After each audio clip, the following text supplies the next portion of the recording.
नमस्कार, मैं हूं एफएम सर। आप देख रहे हैं उज्जवल क्लासेस भिनमाल का यूट्यूब चैनल। पिछले वीडियो में अपने सिलेबस को क्लियर कर लिया है कि सिलेबस में क्या क्या आने वाला है, क्या क्या नहीं है। की वीडियो में अपना सामान्य हिंदी को लेकर जा रहे हैं। सामान्य हिंदी में जितने भी टॉपिक हैं एक की को क्लियर करेंगे।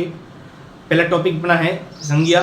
तो देख लीजिए, संज्ञा इनकी परिभाषा है, जिस शब्द से किसी वस्तु, व्यक्ति, स्थान, गुण, द्रव्य आदि का बोध हो उसे संज्ञा कहेंगे। जैसे राम, ममता, गाय, आम आदि। जिस शब्द से किसी भी व्यक्ति के बारे में, वस्तु के बारे में, उनके गुण के बारे में, दोष के बारे में अपन को ज्ञात होता है, स्थान के बारे में, तो वो क्या है, वो वहाँ पर संज्ञा होगी। अब संज्ञा को एक दूसरा तरीका समझ लीजिए। मैंने बताया कि राम, अब मान लो ये शब्द है, ये क्या एक शब्द है। शब्द आप समझ के शब्द किसे बोलते हैं? एक होता है वर्ण, ठीक है। तो पता है वर्ण प्लस वर्ण या वर्णों के मेल को शब्द कहते हैं, ठीक है। जैसे ये हो गया क क्या है, वर्ण है। ख क्या है, वर्ण है। जैसे क वर्ण हो गया, फिर म वर्ण हो गया, फिर ल वर्ण हो गया। अब ये जो वर्ण है ये मिल के वर्णों के समूह, जितने भी वर्ण हैं उनके समूह को बोलते हैं शब्द। जब एक वर्ण दो वर्ण, एक कम से कम दो वर्ण मिलते हैं तब शब्द बन जाता है। जैसे क म ल, कमल हो गया। इसी प्रकार राम क्या है, एक शब्द है। इन शब्द से अपन को ज्ञात क्या हो रहा है, किसी व्यक्ति का नाम ज्ञात हो रहा है। ममता, ममता भी एक शब्द है, लेकिन इससे अपन को किसी स्त्री के नाम का मालूम होता है। गाय, गाय इस शब्द से गाय का मालूम होता है कि गाय, इस शब्द से अपन को गाय के बारे में जानकारी मिलती है कि गाय है।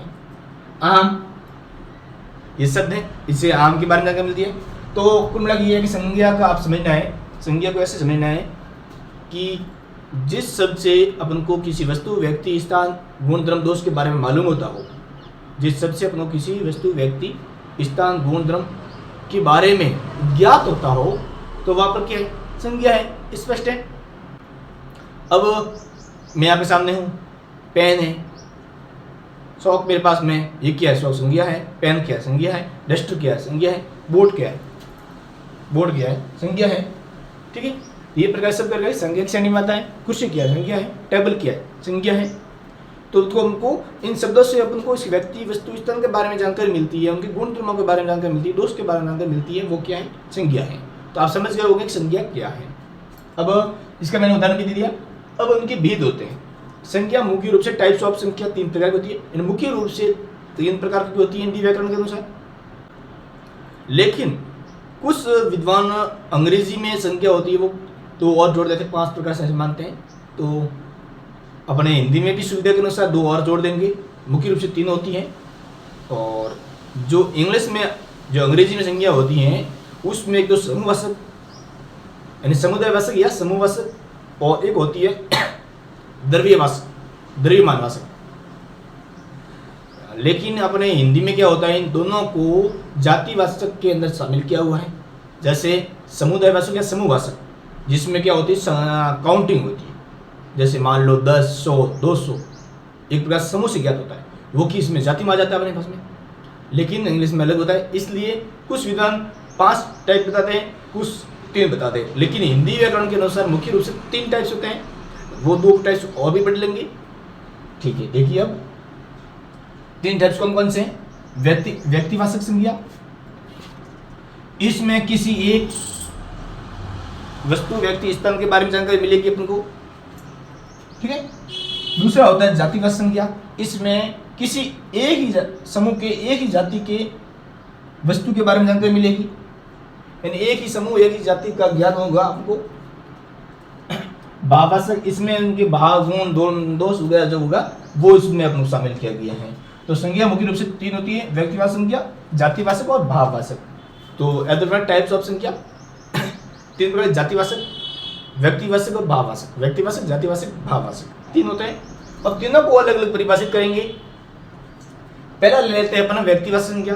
व्यक्तिगत संज्ञा होती है जिस संज्ञा शब्द से किसी एक ही जाति की एक वस्तु, स्थान या व्यक्ति का बोध होता है उसे व्यक्तिवाचक संज्ञा कहते हैं।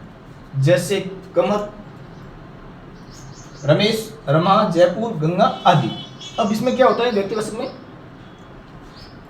इस शब्द से यानी जिस शब्द से किसी एक ही जाति के एक वस्तु का, एक व्यक्ति का, एक स्थान का नाम का बोध होता हो, वो का है नाम का बोध होता है, वहां पर क्या होता है व्यक्तिवाचक संज्ञा होती है। तो देख लीजिए कमल, यहां पर कमल क्या एक फूल है या किसी का नाम भी हो सकता है। कमल एक फूल का नाम है। रमेश एक व्यक्ति का नाम है। रमा एक स्त्री का नाम है। जयपुर एक स्थान है, उसका नाम है। शहर होते हैं, बहुत सारे शहर हैं, लेकिन अब बताया कि किसी जाति के एक वस्तु, व्यक्ति, स्थान का, तो अब शहर है, शहरों के में से एक शहर का नाम दे दिया यहाँ पर जयपुर। गंगा, गंगा एक नदी है, नदिया में भी नाम होता है, नदी क्या एक जाति होगी, नदी के अंदर गंगा दे दिया नाम, तो ये व्यक्तिवाचक गिनी जाएगी आदि। अब उनको ऐसा समझना है कि व्यक्तिवाचक में जिस शब्द से किसी एक ही जाति की एक वस्तु, किसी भी एक जाति की एक वस्तु, एक व्यक्ति, स्थान आदि का बोध होता है, वहां पर व्यक्तिवाचक गिनी जाती है। अब पहला क्लियर हो गया कि अपने घर से व्यक्तिवाचक, जातिवाचक और भाववाचक है। अब दूसरा पढ़ेंगे जातिवाचक, इनको रब करके आगे मैं लिखवाता हूँ। दूसरा पॉइंट है जातिवाचक संज्ञा।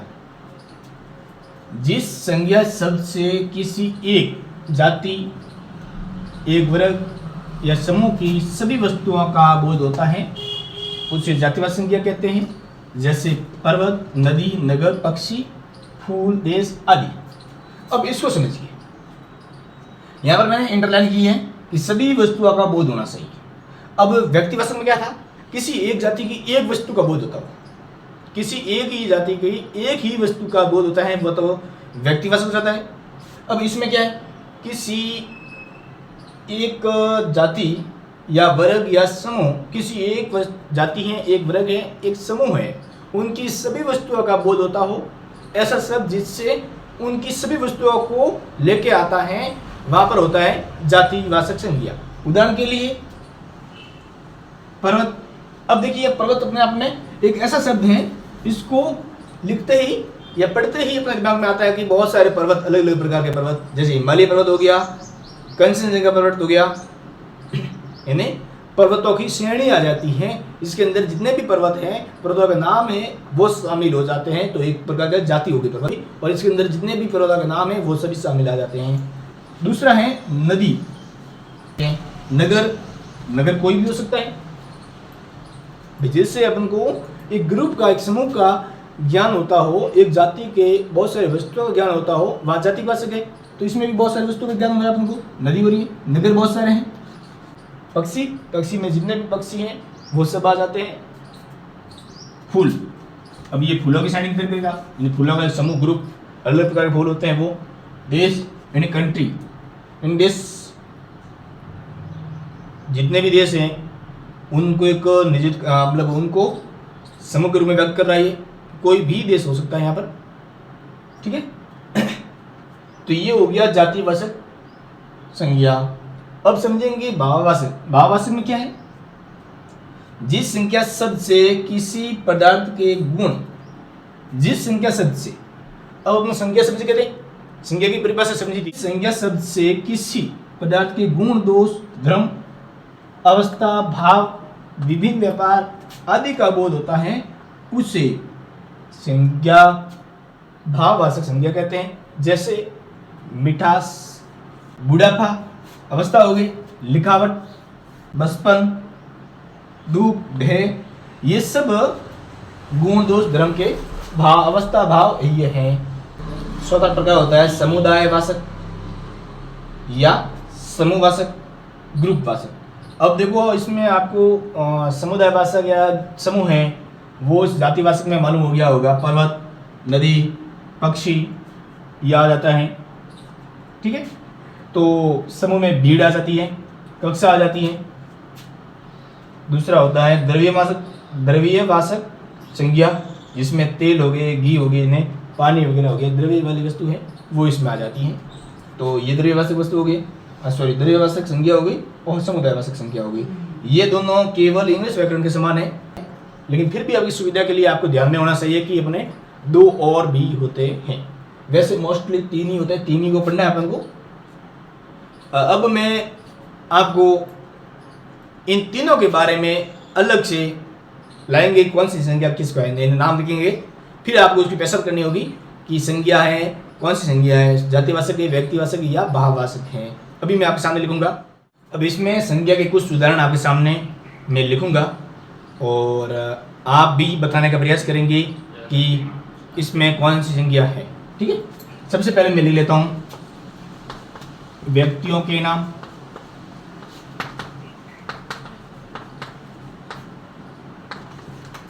अब व्यक्तियों के नाम किस संज्ञा में आएगा, बता दीजिए जल्दी, किसमें?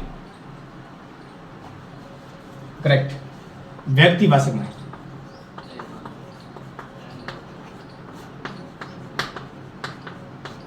ठीक है, दूसरा पॉइंट आपका रहेगा, अब व्यक्तियों के नाम व्यक्तिवाचक में कैसे आएगा बताइए? कि ऐसे कि व्यक्तियों के नाम, अब इसमें इसको मैं परिभाषित कर लेता हूं। अब सुरेश ये व्यक्ति का नाम है, रमेश व्यक्ति का नाम हो गया, कांता व्यक्ति का नाम हो गया, माया,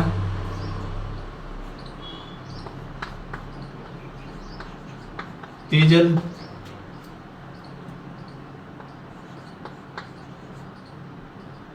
राम, ये सब व्यक्तियों के नाम के अंदर गिना जाता है। अगर इन व्यक्ति में से कोई नाम आता है तो क्यों नहीं व्यक्तिगत संख्या होगा, किसी का नाम आ रहा है, अगर इसको लो, इसको लो, या इसको लो, या इसको लो, किसी एक को लो, ये किस में आएगा, व्यक्तिगत संख्या में आएगा। इसी प्रकार एक और ले लेता हूं मैं,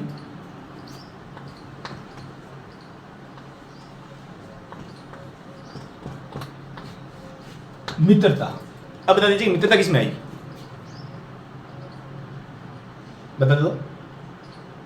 मित्रता न तो व्यक्तिवाचक में आता है, न जातिवाचक में, भाववाचक में आएगा, क्योंकि मित्रता एक भाव के अंदर गिना जाएगा, भाववाचक के अंदर गिना जाएगा, तो यहां पर होगी भाववाचक संज्ञा।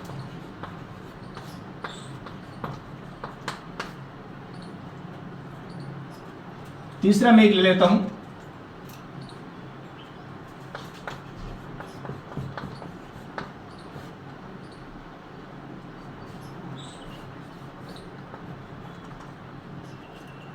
हाँ ये बता दो, ये है किताब।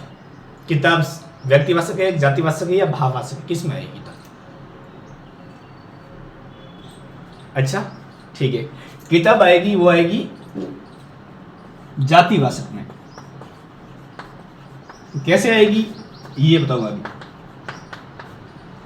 किताब एक जाति का बोध करता है, क्योंकि किताब के अंदर बहुत सारी किताब हो सकती है, कोई भी किताब हो सकती है।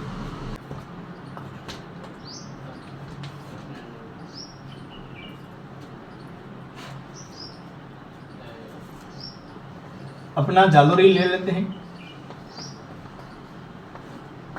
अब ये आपके लिए मोस्टली इंपोर्टेंट हो जाता है। अब बताइए जालोर किस में आएगा, कौन सी संख्या में जालोर आएगा, जातिवाचक, व्यक्तिवाचक या भाववाचक में, बता दीजिए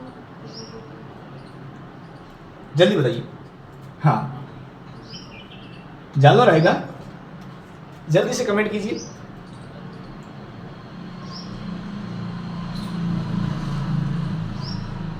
सबके कमेंट सही आ रहे हैं कि जालोर है वो व्यक्तिवाचक में आएगा।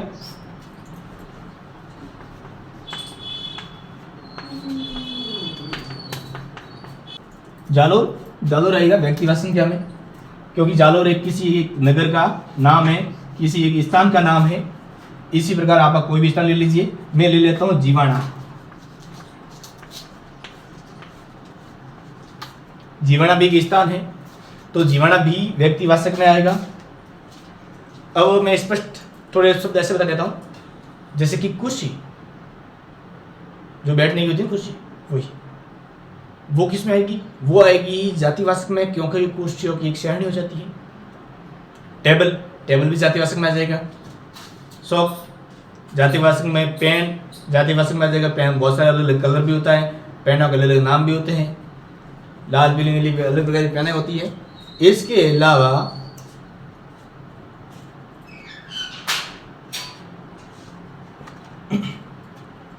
तो कुल मिला के आप समझ गए होंगे कि संज्ञा होती है वो टाइप्स ऑफ 3 प्रकार की होती है, और 3 प्रकार में तीनों को मैंने परिभाषित किया है और समझने का प्रयास किया है।